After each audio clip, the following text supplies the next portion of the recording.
Hi everyone, it's Nachman here from ConnectBooks, and we are going to discuss now the new inventory features available for Amazon sellers, especially Amazon FBA sellers, which ConnectBooks just rolled out. As a reminder, just before I begin, none of the data is real data. This is all mock fake data, and the video is just for illustration purposes to show you how to use our new features.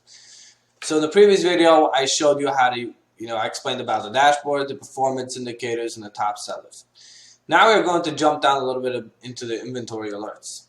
So in the inventory alerts, we see over here, we got stuff that are unknown. Now the reason why it's unknown is the way we built our inventory, the inventory, how many, based on how much quantity you need to have in stock, is all based on the sales. So if there's products that are no sales or there's no real data, it gets unknown. There's products, we have two products that you don't have any supply. We have products that are low supply, less than a month. Product that are ideal stock, supply for 1 to 4 months, and high stock is 5 to 6 months, and the future stock is more than 6 months. Now, keep in mind, I am not saying that you should keep stock 1 to 4 months. Was just made this way. I need to switch the colors, but it's just for how many days you want to keep your FBA stock. That you should make your own calculations. I'm just explaining what you see here. So on the bottom, you see over here we have something called a quick inventory view. So quick inventory, you select a channel. We select a product over here. Let's say, for example, I select the Apple AirPods here. So you have 133 units total, total in stock. We have available 132, meaning sometimes it's reserved. Our sales quantity is 26 pieces. Our days of supply is 35 pieces, and the reorder quantity, how much we should reorder for this, is 111 pieces. Now, this data, the 26 quantity and the days of supply, this is based off the last 7 days of sales. Okay, and these numbers also are all based off the last 7 days of sales. Now, I am going to jump into two different angles, and I am going to show this on the dashboard. It's just like alerts and like quick views. I'm going to jump in first to the product page where we're going to explain the settings. After we explain the settings, at that point we would go to the report in more detail and review it from there. So let's go to the product settings right over here. So over here we got a nice few new fields. Okay, so we got something called lead time, safety stock, and reorder. So these three columns really make a big difference for the inventory alerts. So first thing is, what is a lead time? So let's say you're bringing it from China. That's just an easy example to use. So if you're bringing in your stuff from China, it would be, I would say, an approximately from when you place the orders, usually it's a 90-day lead time. It takes usually like a couple days, till you get your order in there, till you confirm, till your manufacturer starts producing and gets it done. You got to give him 30 days. You got to get 30 days from when it's ready till it reaches New York or California, wherever you're shipping it to. So the lead time is how long it takes the stuff for you to get. You see over here we made a tooltip. We wrote enter the amount of days it will take from when your supplier ships your product till it reaches FBA. So the lead time technically you can do from when your supplier ships, but you can do like, let's say, from when you place the order or from any time for how long it takes you to get over here. Your safety stock is how much safety stock you want to have. For example, let's say you're sending your goods out of China, but there's a strike at the port.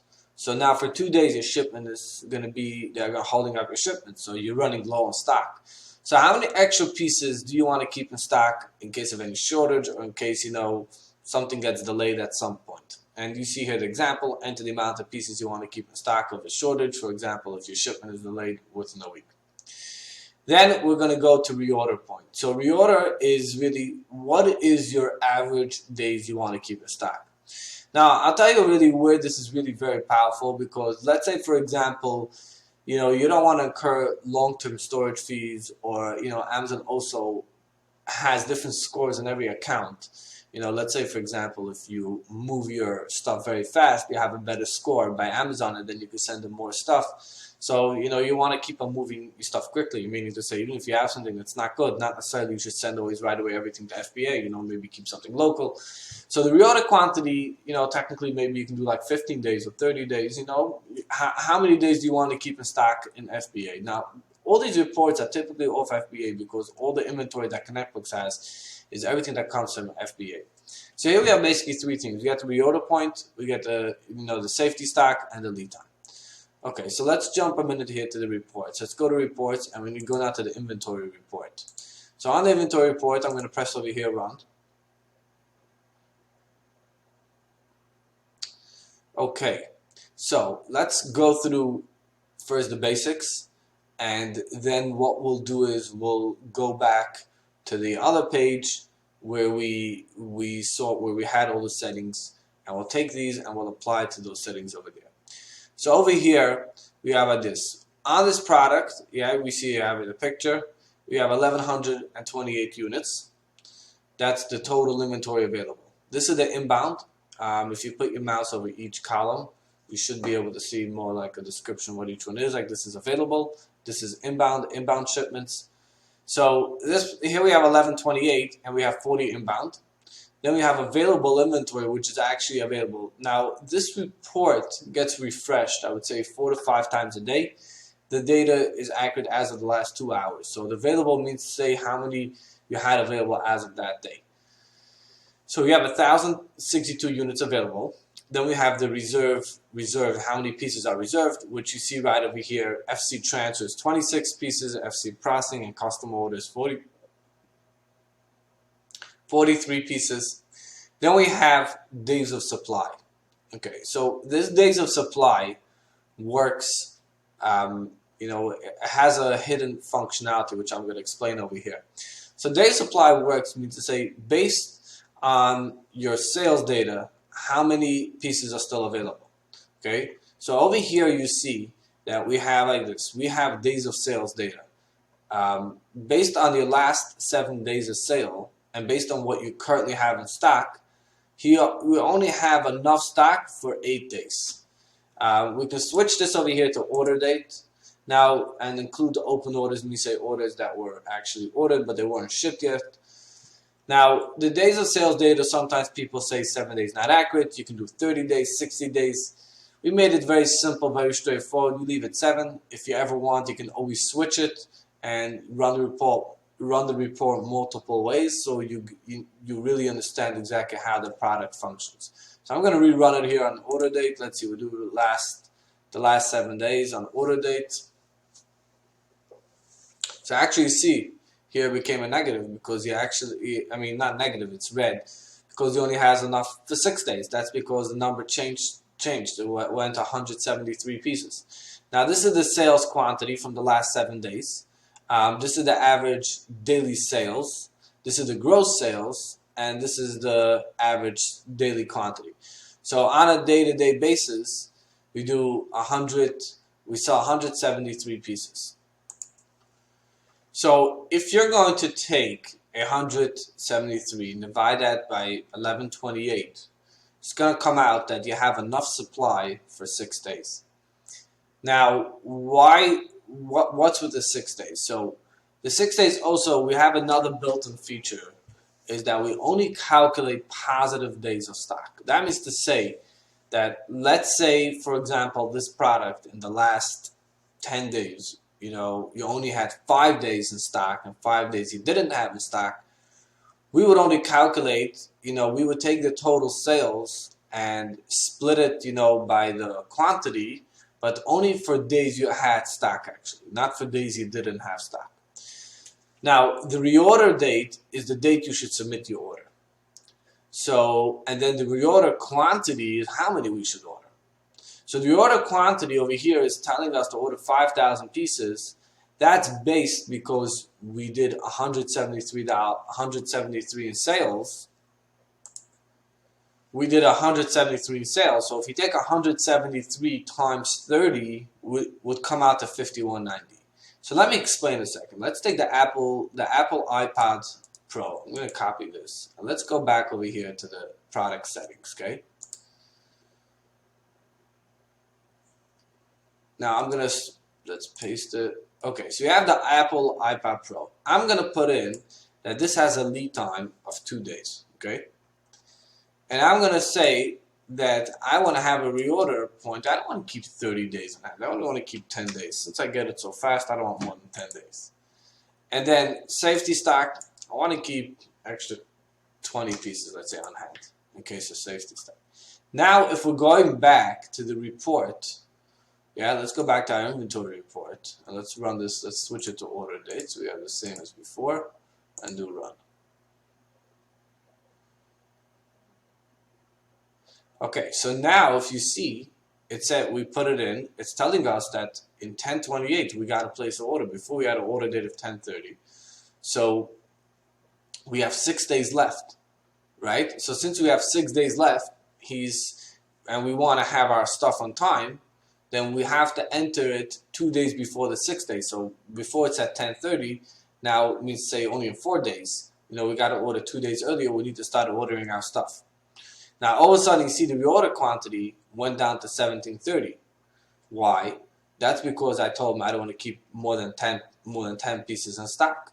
So we put it in from, if we take the daily quantity times that by 10, we get our new reorder quantity for how long we want to keep it in stock and how many we should order. So basically, how many pieces you should send into FBA and how much you should, and at what day you should send into FBA, that's going to depend based on the lead time and based on how many days you want to keep it on hand, the stock there, and based on how much you sold in the last 7 or whatever metrics you want to use.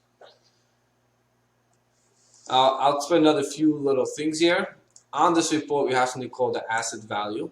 So the asset value is, if you look at the bottom, is $802,000. We need to say how much inventory is worth. So each product, you have a total value, and then you have over here the percent of inventory. So 91% of the inventory is the Apple iPods because that's worth the most. And then we have profit. Profit is how much money we made on every single product. And then we have the cost of goods sold, meaning to say how much cost we had on every single product. No, means how much the product costed us in the last 7 days. And in terms of ROI, how much our return on investment was on every product. Okay, now I'm going to explain to you how to go back to the dashboard and find the inventory alerts that we had and see which products we have, for example, a deal stock, which products we have high stock, which products are these. So let's say, for example, we're looking for high stock, a deal stock.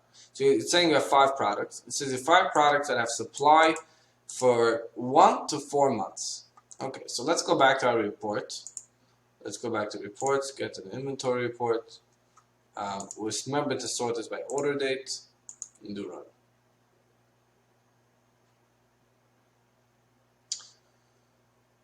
Okay, so the first thing is we're going to take only products that have had sales, and we also want to have products that are in stock. So let's go total over here. Let's do greater than 0. Okay, now let's do the same thing by gross sales, greater than 0. Now what I'm going to do is by the days of supply, I'm going to do between. So if I want to have 1 to 4 months, I do anything that's more than 31 days. And then we'll do 4 months is 120, something less than 119. So here we get these 5 products, which we have more than 31 days on hand, but less than 119. So in any case, whatever if you're going to want to see on the inventory alerts, what you can do is you're going to go to gross, make that greater than 0. You do the total greater than 0, and then the days of supply, you'll enter over here. Either you do like a between, a greater, or a less than. Like if we want to see anything that we have less than 30 days in stock, then we just do 30. Tell us all these products are less than, we have enough quantity less than 30 days on hand.